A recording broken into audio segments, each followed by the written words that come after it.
Sir, either move to economy or get off the plane. You're making the real passengers uncomfortable." Jennifer Brooks said it with a tight smile. But there was no kindness behind her voice.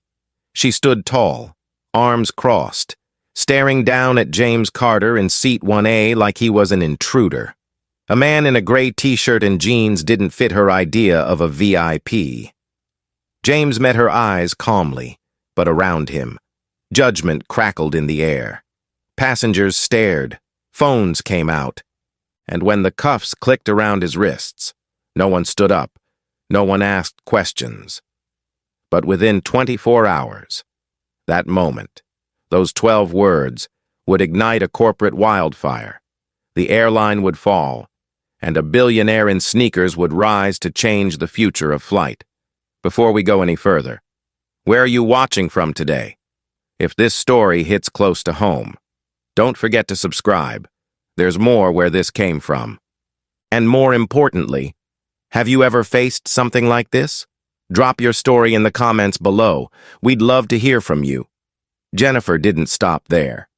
"Your outfit alone is a violation of protocol," she added, her voice ringing across the first-class cabin like she was reading from a script written in entitlement. "We maintain a premium experience for premium passengers." Her tone made it clear. James, a black man dressed simply, didn't belong in her vision of luxury. She gestured toward his jeans with a dismissive flick. "Sir, economy is back there. This section is reserved for guests who meet our standards." James didn't flinch. He didn't raise his voice or shift in his seat. He looked her in the eye and said, "I have a confirmed seat. You're out of line." His voice was even, but every word carried a quiet thunder. In seat 1C, Sarah Davis, his executive assistant, was already tapping the screen of her phone, hitting record. She knew what this was. Not a misunderstanding, not an error, but a moment that mirrored 1,000 others. In boardrooms, offices, hotel lobbies, where appearance outweighed substance and perception wielded more power than truth. Just behind them, in seat 2A, Michael Turner, COO of Brightstar Capital, had already opened a secure email draft. His pulse quickened, not from surprise, but from the weight of watching something old and ugly unfold again. From the galley. Robert Hayes arrived like backup.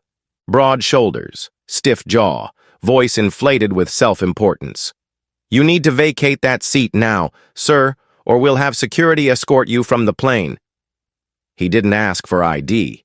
He didn't look at James's boarding pass. "You're not registered as a verified first-class traveler in our system," he added. "You could be a fraud." James reached into his wallet and retrieved a sleek, Black Horizon Priority Elite card. His name gleamed across the metal surface. James Carter. "That's me," he said. "You might want to double-check the ownership structure of this airline before throwing around that word." Robert looked unimpressed. Jennifer leaned over, tapped something on her tablet, and announced, "Seat 1A is now marked ineligible. System override complete." James exhaled slowly, then turned to Sarah. "Save this," he said softly. "All of it." Sarah gave a firm nod, camera steady. Jennifer stepped back, but her voice rose, loud enough for the rest of the cabin to hear. "We've had incidents before," she said. "People sneaking up here pretending to be someone they're not. We're just doing our job."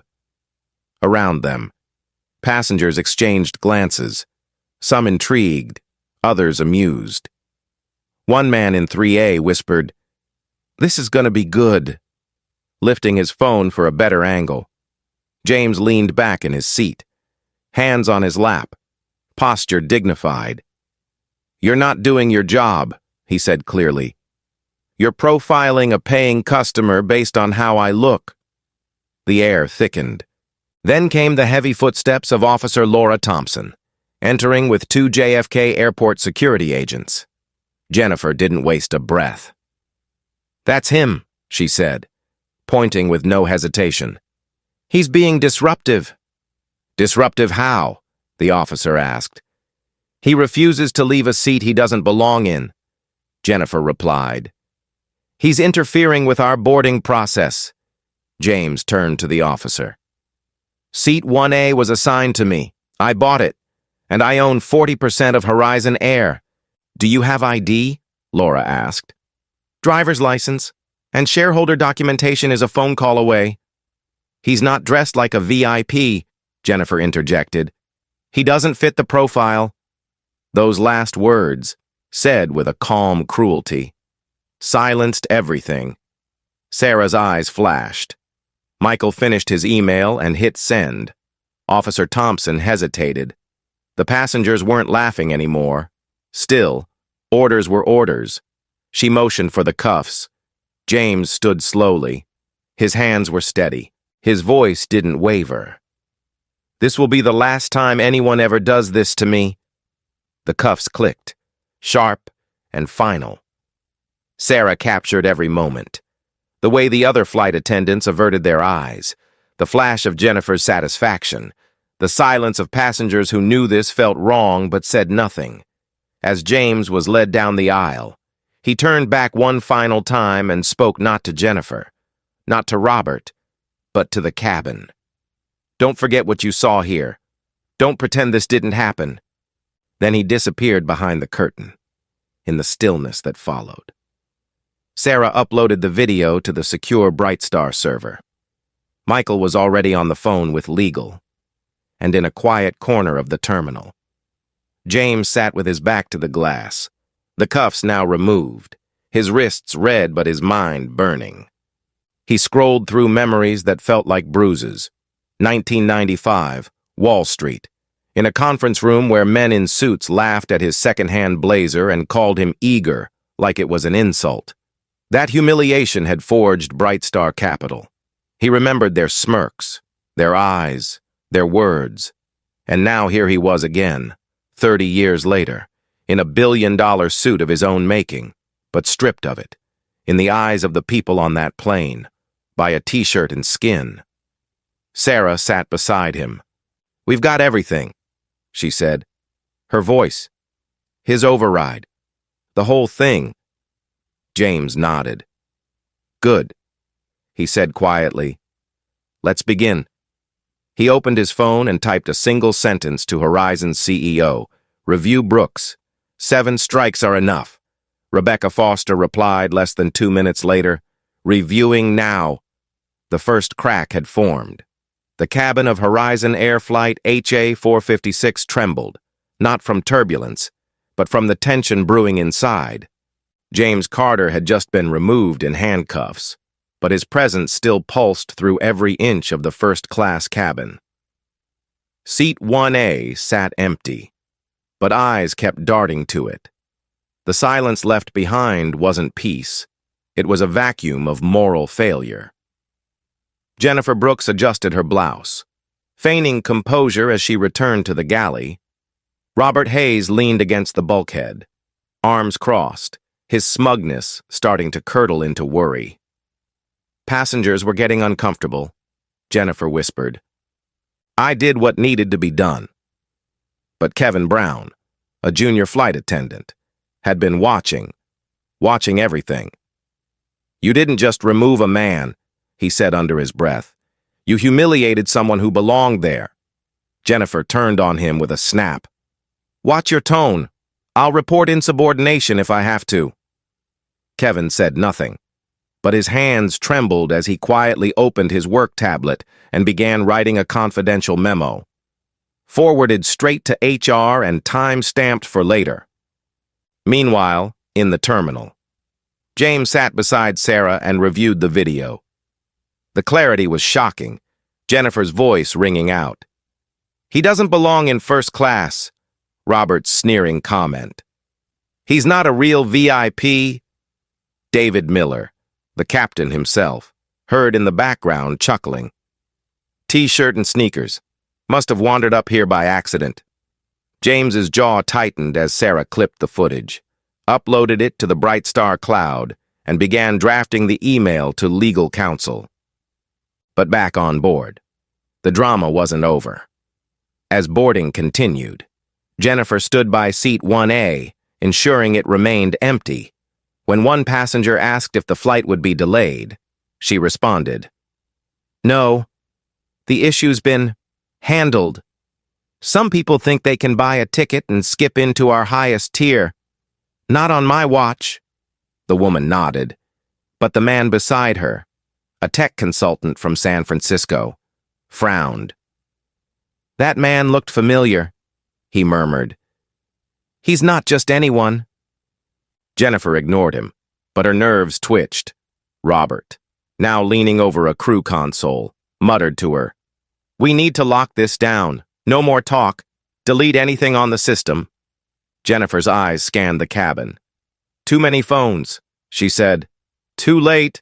Kevin, now seated on his crew jump seat, tapped his device again, forwarding Jennifer's request to suppress evidence to Brightstar's internal ethics team.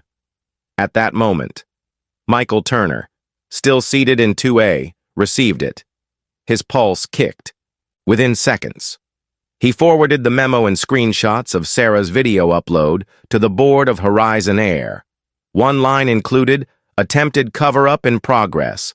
Passenger in question, James Carter, up in the cockpit. David Miller received a direct call from operations." "What's going on with the passenger removal?" asked the dispatcher. David, still smirking, replied, "Just some guy who didn't belong in first class." The dispatcher's voice changed. "That guy is James Carter. The James Carter." A long silence followed. "CEO Brightstar Capital, major shareholder." David went pale. "He didn't say that." The dispatcher was silent for a moment. Then, "Well, he did. And now the board knows." Back in the terminal, Sarah's email had landed. James opened his laptop. "They've just triggered the override on my seat from the crew tablet," he said. "It's on the log. Time-stamped. We can cross-reference it with their roster," Sarah said. "All of it will line up." James nodded. "We'll let the evidence speak first." Back on the plane, Jennifer's voice rose again, this time directed at Kevin. "Why are you sitting? We're not done." Kevin stood. "You're making a mistake. That man owns a stake in this airline." "Not our concern," Robert cut in. "He was disrupting the flow. He was sitting in his seat." Kevin replied, "You all assumed he didn't belong because of how he looked." Silence fell around them. A few passengers now turned in their seats. Someone was filming. Jennifer's eyes flared. "You're out of line." "No," Kevin said. "You are." As the flight pushed back from the gate, tension thickened. Meanwhile, Michael forwarded Kevin's comments and footage from another passenger. Someone had already uploaded part of the incident to social media. The title read, "Black man removed from first class for wearing a t-shirt?" And it was gaining views. Fast. James received it, smiled faintly, and whispered, "Let it breathe." He knew what was coming. The system had picked the wrong man this time. As the flight reached cruising altitude, David Miller got a message from Horizon's CEO. "I need full incident details." Now. He looked at Jennifer. "We might be in trouble." Jennifer folded her arms. "I did nothing wrong." Robert looked sick. "He said he owned 40%. David's voice dropped to a whisper. "What if he's telling the truth?" But it was already too late for caution. The dominoes had started falling. In a quiet HR office at Horizon Air's headquarters, 3 alerts lit up, 7 prior complaints against Jennifer Brooks, 3 naming Robert, 2 naming David, all marked inconclusive by an old compliance manager who had since been terminated. But now, with video, timestamps, and a high-profile victim, they were being reopened. Simultaneously, FAA staffers at LaGuardia and Dallas received a flagged update. Potential violation of passenger rights under shareholder policy. By the time the plane landed, James would be trending. His name would be on headlines. And the seat no one believed he deserved would become the most expensive misjudgment in airline history. The cabin of Horizon Air Flight HA-456 trembled, not from turbulence, but from the tension brewing inside. James Carter had just been removed in handcuffs, but his presence still pulsed through every inch of the first-class cabin. Seat 1A sat empty, but eyes kept darting to it. The silence left behind wasn't peace. It was a vacuum of moral failure. Jennifer Brooks adjusted her blouse, feigning composure as she returned to the galley. Robert Hayes leaned against the bulkhead, arms crossed, his smugness starting to curdle into worry. Passengers were getting uncomfortable, Jennifer whispered. I did what needed to be done. But Kevin Brown, a junior flight attendant, had been watching everything. You didn't just remove a man, he said under his breath. You humiliated someone who belonged there. Jennifer turned on him with a snap. Watch your tone. I'll report insubordination if I have to. Kevin said nothing, but his hands trembled as he quietly opened his work tablet and began writing a confidential memo, forwarded straight to HR and time-stamped for later. Meanwhile, in the terminal, James sat beside Sarah and reviewed the video. The clarity was shocking, Jennifer's voice ringing out. He doesn't belong in first class, Robert's sneering comment. He's not a real VIP. David Miller, the captain himself, heard in the background chuckling. T-shirt and sneakers. Must have wandered up here by accident. James's jaw tightened as Sarah clipped the footage, uploaded it to the Bright Star cloud, and began drafting the email to legal counsel. But back on board, the drama wasn't over. As boarding continued, Jennifer stood by seat 1A, ensuring it remained empty. When one passenger asked if the flight would be delayed, she responded, No, the issue's been handled. Some people think they can buy a ticket and skip into our highest tier. Not on my watch. The woman nodded, but the man beside her, a tech consultant from San Francisco, frowned. That man looked familiar, he murmured. He's not just anyone. Jennifer ignored him, but her nerves twitched. Robert, now leaning over a crew console, muttered to her. We need to lock this down. No more talk. Delete anything on the system. Jennifer's eyes scanned the cabin. Too many phones, she said. Too late. Kevin, now seated on his crew jump seat, tapped his device again, forwarding Jennifer's request to suppress evidence to Bright Star's internal ethics team. At that moment, Michael Turner, still seated in 2A, received it. His pulse kicked. Within seconds, he forwarded the memo and screenshots of Sarah's video upload to the board of Horizon Air. One line included, attempted cover-up in progress. Passenger in question, James Carter, up in the cockpit. David Miller received a direct call from operations. What's going on with the passenger removal? Asked the dispatcher.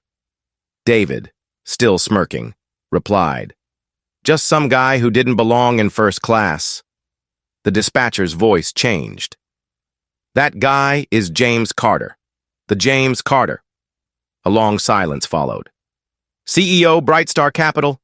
Major shareholder. David went pale. He didn't say that. The dispatcher was silent for a moment. Then, well, he did. And now the board knows. Back in the terminal. Sarah's email had landed. James opened his laptop. They've just triggered the override on my seat from the crew tablet, he said. It's on the log, time-stamped. We can cross-reference it with their roster, Sarah said. All of it will line up. James nodded. We'll let the evidence speak first. Back on the plane, Jennifer's voice rose again, this time directed at Kevin. Why are you sitting? We're not done. Kevin stood. You're making a mistake. That man owns a stake in this airline. Not our concern. Robert cut in. He was disrupting the flow. He was sitting in his seat. Kevin replied, You all assumed he didn't belong because of how he looked. Silence fell around them. A few passengers now turned in their seats. Someone was filming. Jennifer's eyes flared. "You're out of line." "No," Kevin said. "You are." As the flight pushed back from the gate, tension thickened. Meanwhile, Michael forwarded Kevin's comments and footage from another passenger.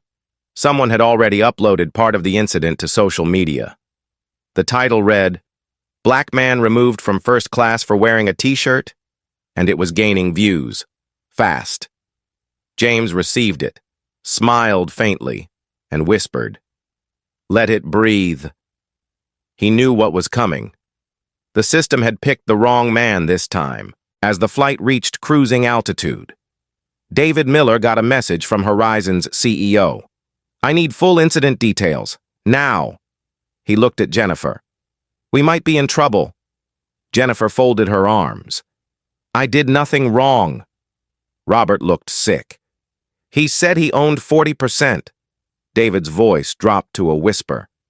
"What if he's telling the truth?" But it was already too late for caution. The dominoes had started falling. In a quiet HR office at Horizon Air's headquarters, 3 alerts lit up.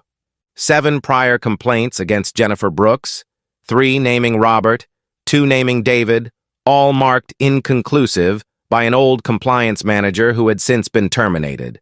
But now, with video, timestamps, and a high-profile victim, they were being reopened simultaneously.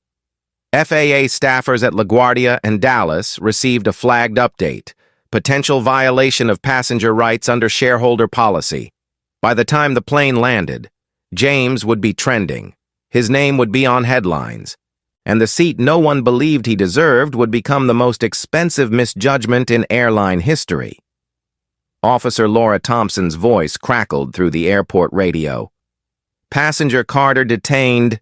Incident escalating. Requesting supervisor at gate 16. Inside the terminal holding room, James sat composed, wrists marked red where the cuffs had gripped. But his spirit wasn't bruised. It was sharpening. The quiet room held tension like a loaded spring. Sarah sat beside him.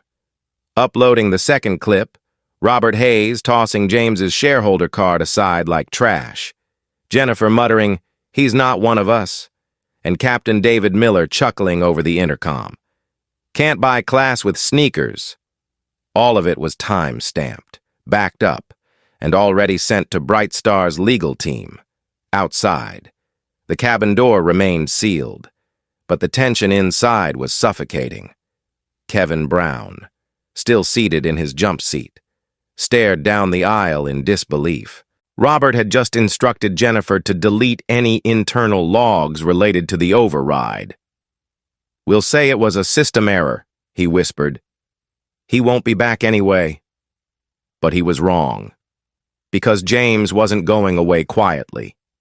In fact, he was already emailing the top legal reporter at the Wall Street Journal, attaching the video with a one-line message. "This is how a shareholder gets treated on Horizon Air." And just like that, the press had it. Back on the plane, the mood soured. Passengers who once chuckled began whispering anxiously. A man in 3A checked Twitter. "Hey," he muttered to his seatmate. "That guy? That was James Carter. The James Carter, Bright Star, fintech guy. He owns part of Horizon." A quiet wave of guilt rolled down the cabin. Someone stood and confronted Jennifer. "Is this true?" She froze.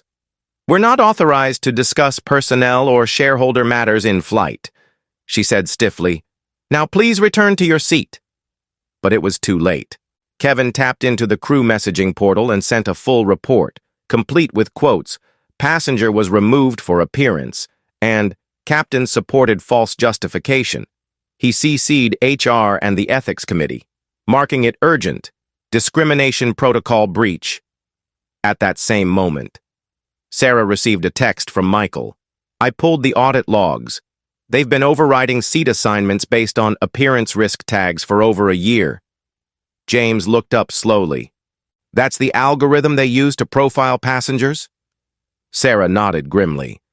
Looks like it. I'm seeing at least 12 flagged incidents, all with passengers of color.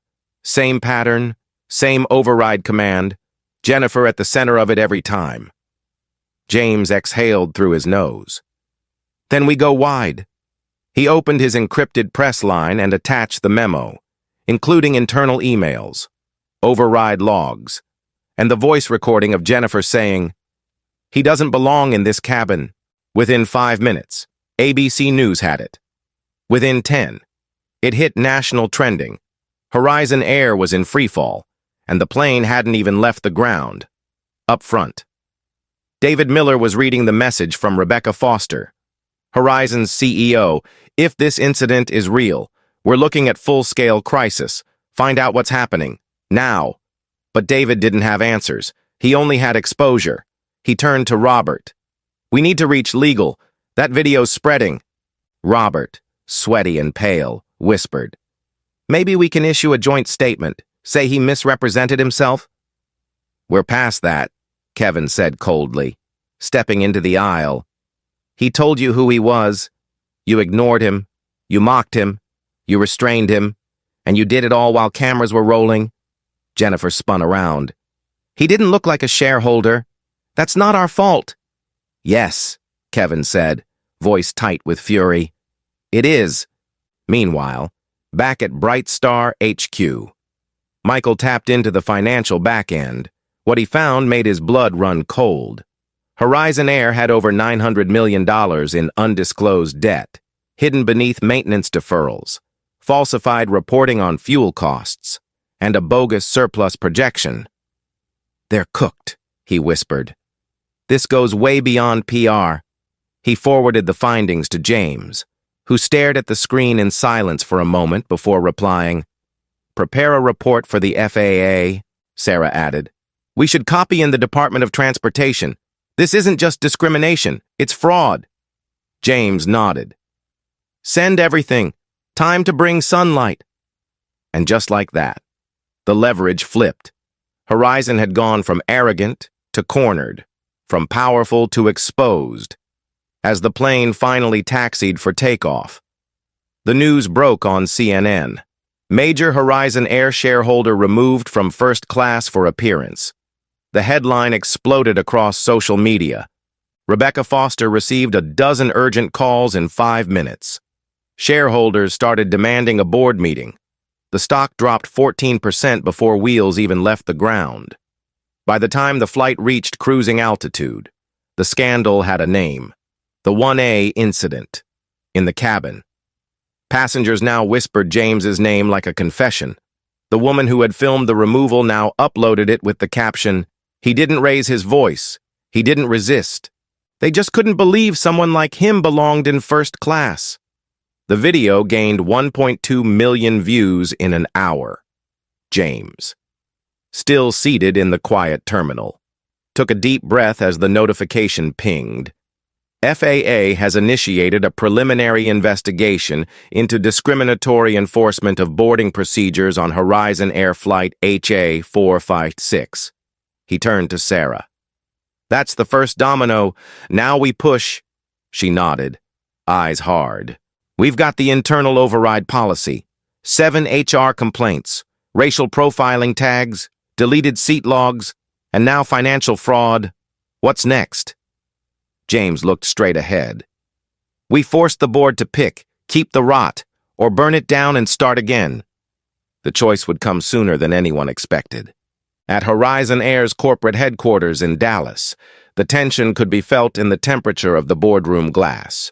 Rebecca Foster, CEO of Horizon Air, stood motionless as the monitor behind her displayed the collapsing stock ticker, HZN, plummeting in real time, down 17%, then 21, then 27.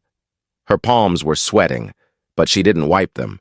She was frozen, transfixed, caught between corporate protocol and something much older, fear. Around the long glass conference table, executives murmured in disbelief. Legal had just confirmed the video was real. Not only that, it had been sent directly to the FAA, the Department of Transportation, and a list of press contacts that included CNN, ABC, and the Wall Street Journal. The footage of James Carter being handcuffed while calmly stating his 40% stake in the company was now the lead segment on every network news site. But that wasn't the worst of it. What Rebecca held in her hand. A USB drive just delivered by the Director of Internal Compliance. Contained something far more lethal than humiliation. Evidence of a deliberate override policy. Staff tagging passengers as non-standard appearance and using that to disqualify their seats. Jennifer Brooks had used the override command over 50 times in the past 6 months. In more than 80% of those cases, the passenger in question had been either Black, Latino, or dressed casually. And now, the world knew. A second screen lit up. The FAA's internal memo had leaked. Horizon Air potentially falsified safety compliance and maintenance certifications in parallel to civil rights violations. The boardroom turned to ice. Rebecca turned slowly toward her COO. "Get legal," she whispered. "Get everyone." Meanwhile, thousands of miles away. James Carter sat in a high-rise office overlooking Manhattan, no longer in the terminal but now back in command. Behind him, the skyline was just beginning to turn gold with the setting sun. "Is the report sent to the FAA?" he asked without turning his chair. Sarah, standing behind him, nodded. "Sent with attachments, video, audit trail, override data, HR complaints, and evidence of deferred maintenance falsification. Everything's time-stamped and archived." James nodded slowly, then swiveled to face her. "And the media partners?" "All major networks received embargoed versions. Once the FAA confirms investigation status, it goes public at full throttle." James looked down at his open laptop. The headline on CNN now read, "He didn't look first class.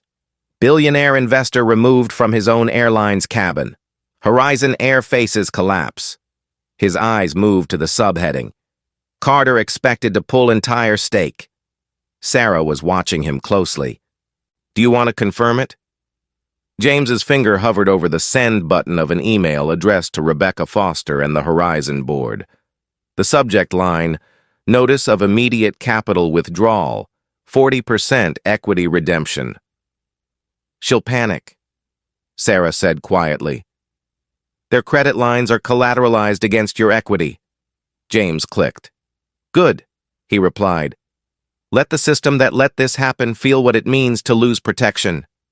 In Dallas, Rebecca's assistant burst into the boardroom, breathless. "He pulled out," she said. "James Carter just pulled all 40%. A full minute of silence followed, then panic. Phones rang. CFOs shouted into headsets. Legal began emailing emergency SEC notifications. HR began erasing internal Slack messages. Rebecca's knuckles turned white as she gripped the edge of the table. "What happens if we can't meet our liquidity guarantees?" she asked. The answer came from the Director of Treasury. "We default. We collapse.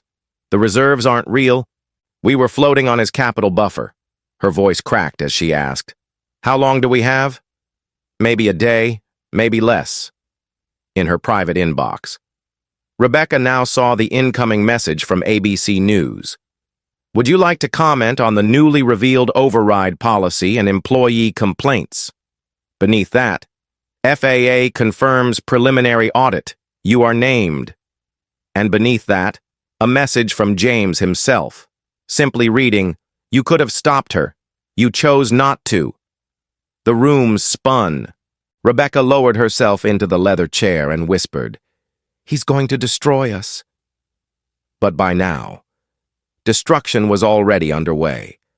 Michael Turner had just sent the legal department a supplemental disclosure package detailing how Horizon's internal override system allowed unqualified aircraft to fly without completing safety checks. It was connected, indirectly, but clearly, to the same system Jennifer had abused. Sarah published a redacted version online, titled, When discrimination meets negligence, a system that profits from silence. Within an hour. Former employees were commenting. A former mechanic confirmed they were told to skip maintenance if the plane could make it just one more leg. A former flight supervisor posted screenshots of override logs buried after complaints. The house of cards was folding. James Carter watched it all unfold from his office. Calm, centered, unflinching. Once Brightstar issues its formal statement, he told Sarah, we'll announce the new platform. Brightstar Airways? She asked. He nodded. Built from the ground up, transparent, inclusive, and safe. Sarah smiled faintly. They'll hate you for this, James replied without looking up. Let them. Then he closed the laptop and stood. Now it's their turn to sit in silence and watch the sky fall. At JFK's packed media hall, flashbulbs flickered like lightning across a stormy skyline of microphones, notepads, and cold stares. Reporters packed the front rows, murmuring over headlines still hot from the wire. Carter pulls 40%, Horizon faces collapse. At the podium stood a man in sneakers and a plain gray t-shirt. James Carter, unmoved, unbent, and impossibly calm. Behind him stood Sarah Davis and Michael Turner, flanking him like stone guardians. He didn't glance at the crowd. He simply raised a single sheet of paper and began. This is the original override report used by Horizon Air cabin crew to disqualify passengers based on non-standard appearance. He laid the document on the podium like a verdict. It contains codes used to remove customers who didn't look the part. It was used against me, and it's been used against others for years. The room stilled. In the back, someone whispered, "He's really doing it." And he was. James clicked a button on the clicker in his hand. Behind him, a screen came to life. Images flashed. Emails between flight staff discussing appearance-based seating decisions. Audio clips of Jennifer Brooks saying, "First class isn't for people who wear sneakers." Robert Hayes laughing as he called a Latino passenger low priority. Then the screen paused on a still frame. Jennifer pointing toward James in seat 1A. While Officer Thompson approached with handcuffs. "This is what systemic bias looks like," James said evenly. Dressed in policy, covered by uniforms, spoken in polite tones that hide old poison. A reporter near the front raised her hand. "Mr. Carter, what's your goal here? Are you trying to shut Horizon down?" James looked at her. "No," he said. "I'm trying to wake them up. But if they won't wake up, then yes, I'll help shut them down." Murmurs rippled. Behind the podium. Sarah opened a tablet and handed it to him. James read the screen and nodded. "As of this morning, Horizon Air has lost 31% of its shareholder value, over $4 billion in market cap. The FAA has opened a formal investigation, and 3 former employees have come forward confirming maintenance records were altered." The crowd buzzed with tension. Then another hand rose. "What do you want from Horizon now?" "Accountability," he said. "Not a press release. Not a lawyer-drafted apology. Real, structural change. And it starts with who's in charge." Then he turned to the side. The door opened. In walked FAA liaison Denise Sharp, followed by Officer Laura Thompson. But she wasn't here to arrest James this time. She stood in uniform, silent. The evidence had reached her command hours ago. She stepped to the podium and opened a folder. Based on recorded testimony, time-stamped overrides, and direct admissions from Horizon staff, she said. The FAA has issued a federal order of removal against 3 crew members, effective immediately. She turned and pointed to the side entrance. Jennifer Brooks, Robert Hayes, Captain David Miller. Gasps shot through the room. Reporters pivoted as the 3 former crew members were led in, their faces pale, lips pursed. Jennifer's eyes darted around the room, then locked on James. She tried to speak, but James raised a hand calmly. "You don't need to say anything," he said. "Everything you already said is out there, and none of it can be taken back." Behind him, the screen showed a live feed of Horizon's board meeting in Dallas. CEO Rebecca Foster appeared on screen, flushed, her voice strained. "We are deeply sorry for the events of Flight HA456, she began, reading from a script. "Effective immediately, we have severed ties with the crew involved." "Too late," a reporter shouted. "You knew for months." "That's right," James said.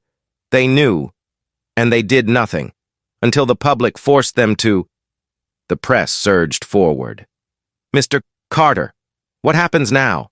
someone asked. James gave a slow smile. "The first of the day. Now," he said, "we build something better." He stepped aside as the logo of Brightstar Airways appeared behind him.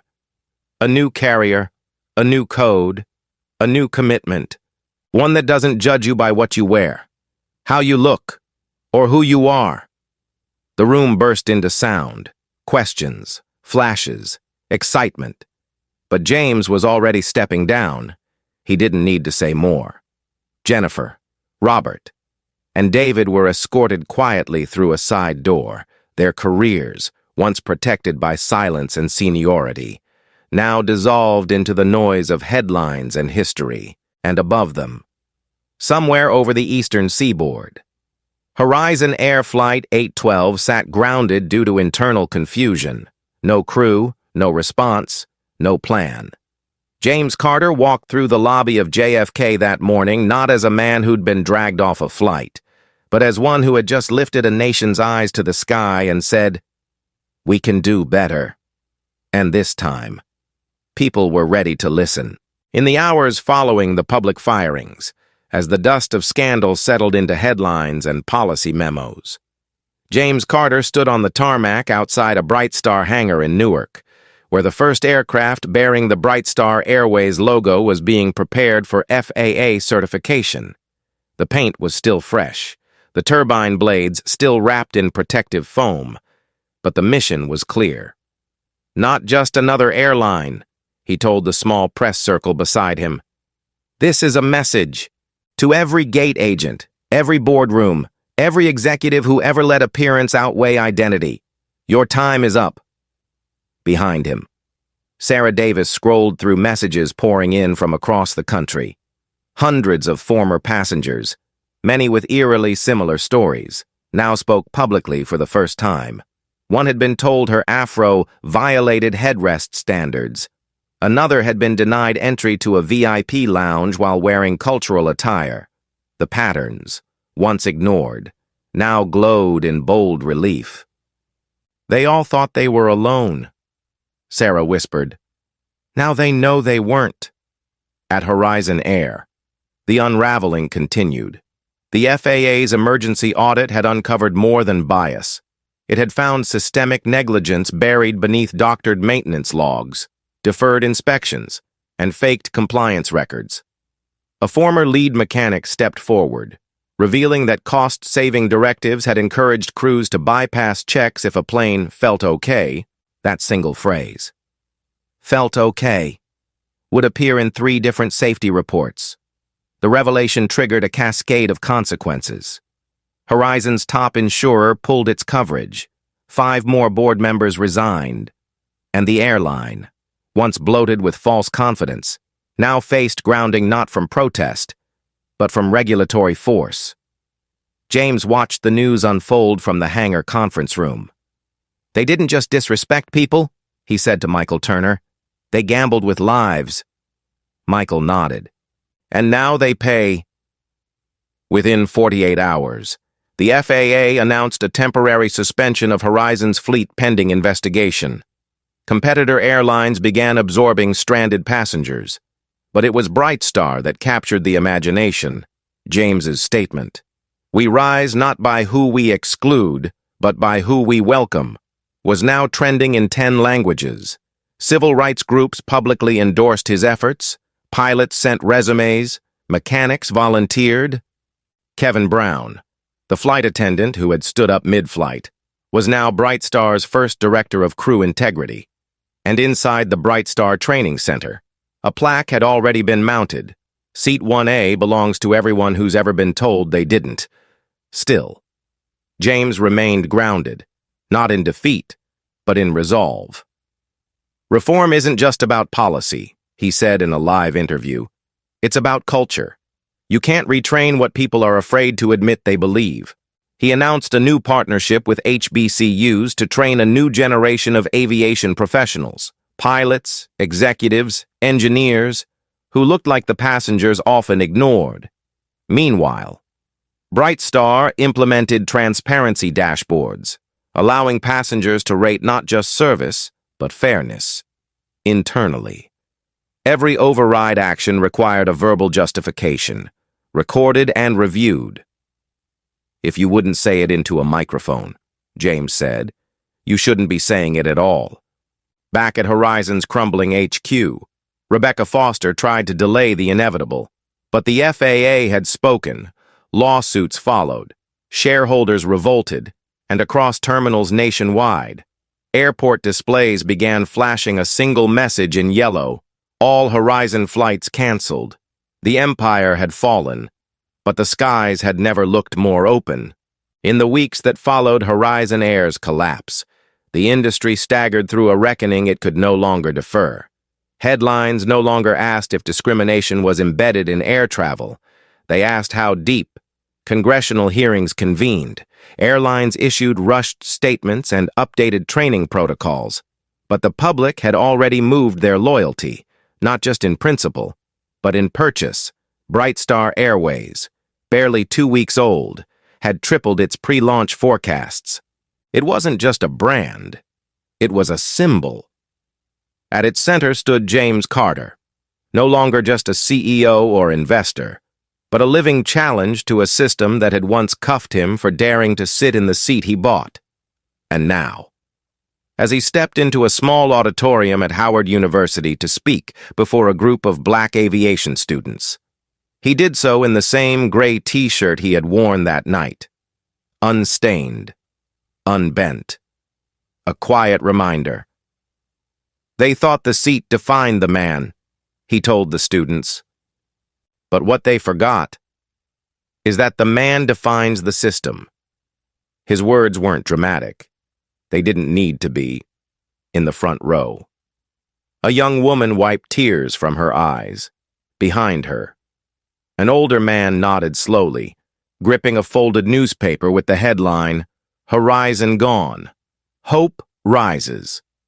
Back in New York, Jennifer Brooks had vanished from headlines, but not from consequence. Fired, discredited, and named in a class action lawsuit. She had attempted to issue a statement of regret, but for those who watched her point a finger while a black man in seat 1A was handcuffed without cause, apologies felt like dust. Robert Hayes and David Miller faced similar fates. Careers ended, reputations unraveled. Horizon's former CEO, Rebecca Foster, had tendered her resignation after being summoned to testify under oath. But none of their falls were celebrated. Not by James, not by Bright Star. Justice isn't revenge, he had said in an early press briefing. It's restoration. What we build matters more than what we tear down. And what he built was real. Pilots of color who once hid their names on rosters now walked tall through terminals. Flight attendants who once feared speaking out now wore uniforms bearing a Bright Star crest woven with the phrase, "Everyone belongs here." And for the first time in U.S. aviation history, a domestic airline offered passengers the option to flag and report service bias, live, in real time, with direct executive review. The change was cultural, it was generational, and it would not be undone. One evening, Sarah Davis asked him quietly, "Do you feel like we won?" James sat still for a long moment. Then he replied, "I don't think this was a win. I think it was a beginning." He stood, walked to the window of his office overlooking the runway, and watched as the first Bright Star flight lifted into the sky. The plane's nose rose slowly, confidently, into the gold-lit dusk, an image he would remember not as victory, but as promise. Because justice, real justice, doesn't land in one flight. It takes off again and again. And this time, it wasn't just for him.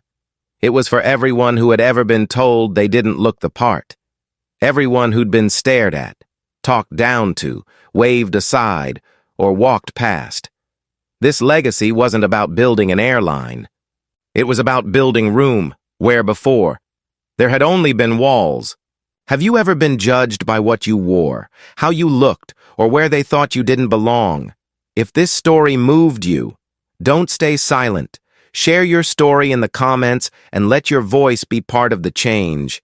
And if you believe in justice, dignity, and equal seats for all, subscribe and help us keep telling the stories that matter.